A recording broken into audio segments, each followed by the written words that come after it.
Bonjour, cette fois-ci un exercice sur des probabilités, type théorie des probabilités. C'est un peu ce que on fait en général quand on arrive, quand on fait des probas en première année.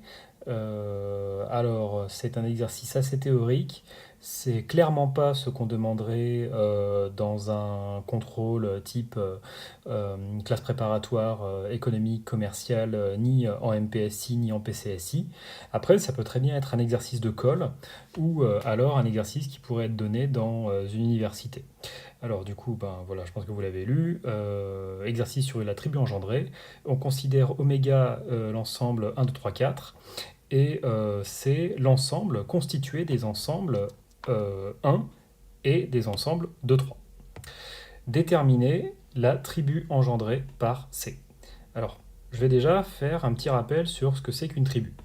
Donc, une tribu, on appelle ça aussi une sigma algèbre, c'est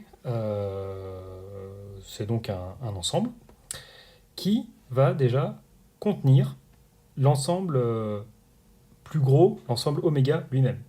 Ensuite, il faut que, quand on prenne un élément A qui appartient à cette tribu, eh bien son complémentaire, alors je sais que le complémentaire, on peut le noter aussi des fois A bar, donc, mais c'est la notation plus officielle, c'est de prendre le A avec le petit c. Donc voilà, si on prend A dans la tribu, son complémentaire est toujours dans la tribu F.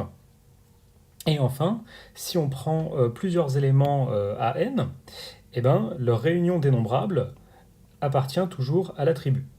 Alors, grâce à ces trois propriétés, eh ben, on va pouvoir former la tribu sigma de C. Alors, la première des choses à faire, c'est de mettre, évidemment, c'est de mettre oméga, vu que oméga doit appartenir à la tribu. Et si vous mettez oméga, eh ben, faut aussi mettre le complémentaire de oméga, évidemment. Il faut que ça vérifie cette propriété.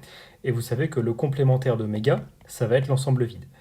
Eh ben, mine de rien, grâce à cette opération de passage au complémentaire, eh ben, c'est comme ça qu'on va déterminer toute l'attribut engendré par C. Alors, c'est un petit peu ce que j'ai écrit ici. Pour former oméga, sigma de oméga, il faut donc l'ensemble vide, oméga lui-même, évidemment les éléments de C, 1 et 2, 3. Donc si on prend l'élément 1, il faut aussi qu'on prenne son complémentaire. Pareil pour 2, 3. Donc c'est la ligne que j'ai écrite juste en dessous. Donc on va prendre le complémentaire de 1, ça va être 2, 3, 4. Le complémentaire de 2, 3, ça va être 1, 4. Et il faut bien sûr, vu que il faut que ce soit stable par union dénombrable. Si je prends l'élément qui appartient à l'attribut 1, union 2, 3, eh bien il faut que son complémentaire soit lui aussi dans l'attribut. Et le complémentaire de 1 union 2, 3, c'est ce qu'on regarde dans la ligne juste après. Le complémentaire de 1 union 2, 3, ça je vous rappelle que A union B bar ou complémentaire, c'est égal à A bar intersection B bar.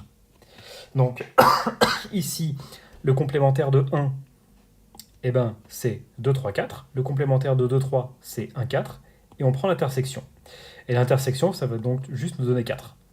Et bien sûr, quand on a 4, eh ben, faut encore... donc bien sûr, cet élément 4 fera partie de l'attribut engendré. Mais il faut bien sûr prendre le complémentaire. Il ne faut jamais oublier cette opération-là. Or, le complémentaire de 4, ça va être 1, 2, 3. Et là c'est terminé. Là, on ne peut pas aller plus loin. Donc, pour finir, votre tribu engendré, c'est l'ensemble qui contient l'ensemble vide, oméga, 1, 2, 3, etc. etc. Donc, comme vous voyez, déterminer une tribu, c'est très compliqué. C'est pour ça qu'en général, quand on a l'attribut, on l'explicite pas trop. Mais ça peut faire un bon exercice quand même.